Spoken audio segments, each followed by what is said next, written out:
Today, we're honoring the life of Dr. Martin Luther King Jr. Many of you are off from work and school today.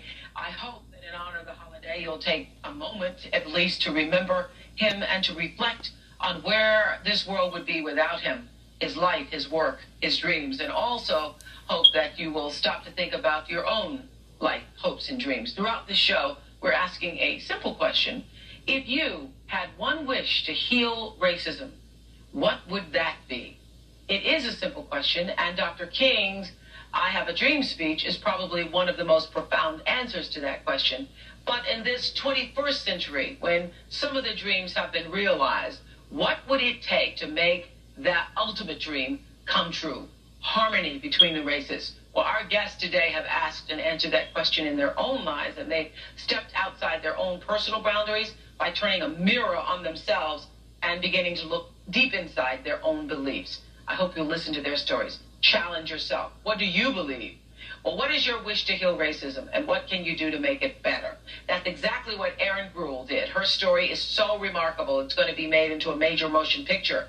It all started 6 years ago. She was an idealistic 24-year-old English teacher in Long Beach, California. When she stepped into the classroom for the first time, she discovered that racial tension was as high in the classroom as it was in the community. One day, she intercepted a note being passed from one student to another.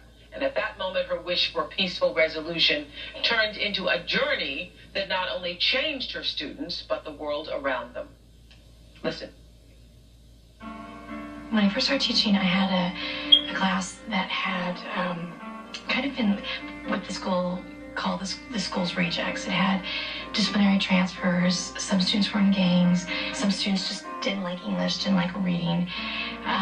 Most students had never read a book. They all hated reading and they all hated writing.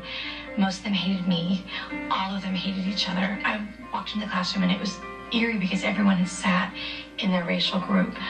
One day when I was teaching, a note was passed with very large lips of an African-American male, and since he'd been the class bully, everyone laughed at that moment and threw out my lesson plans. So what I wanted to do was to show the worst cases of man's inhumanity to man and show them how pain is pain and how that if we don't learn from history, we really are doomed to repeat it. So I looked at the Holocaust and looked at books written by teenagers living during the Holocaust, and that became my strategies, is really finding out why they didn't get along. And as we started peeling away the layers, I started realizing that one of them had been shot by someone of a different race, or one of them had lost a family member from a different gang. And so there was all of this racial history. And so just as the Freedom Riders rode buses to fight segregation, we decided to be freedom writers and write to fight segregation and racism. Dear Diary, I'm going to tell you Diary. about the crazy... I always thought that... And as we started writing, these stories started coming out. Soon I would either drop out of school or get pregnant. Parents speak to me like I'm a child, too wet behind the ears to know anything about life. I live in the ghetto, and my skin is brown. But Miss G kept drilling into my... I've never written a diary before. Seeing your words on paper makes it all too real. You can't escape it. I had 4 jobs at one point to try to raise money to get the kids out of the classroom. So we took trips to museums, we bought books, we took a trip to Washington, D.C., and just this summer we went to Auschwitz-Birkenau in Poland, to Anne Frank's attic, and to Sarajevo. I was raised to hate other people that didn't look like me, and I hated white people throughout my whole life because of 2 cops that shot my cousin to death. But I have learned to forgive. I received a lot of death threats, a lot of hatred. I remember one phone call, someone called and said, if you love black people so much, why don't you just marry a monkey?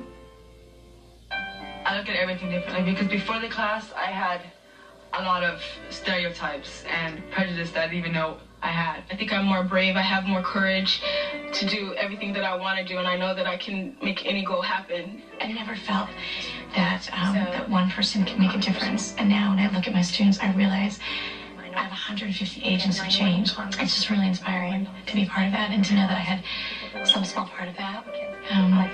Makes me really proud. I never really thought I had a future. This whole process taught me that I have a future. And it taught me that I had always had a future. We always say that evil prevails when good people do nothing.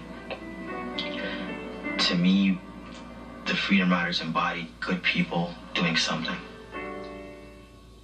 Good people doing something. Well, there are a total of 150 Freedom Writers, and they tell their story in a book called The Freedom Writer's Diary that's there on your screen.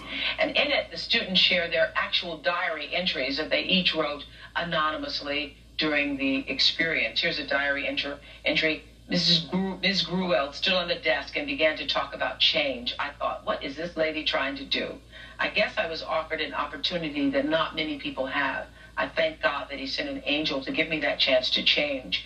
I was always known as that person who was going to be a druggie or get pregnant before I turned 14 and drop out. Now I have the chance to prove them wrong. What do you got?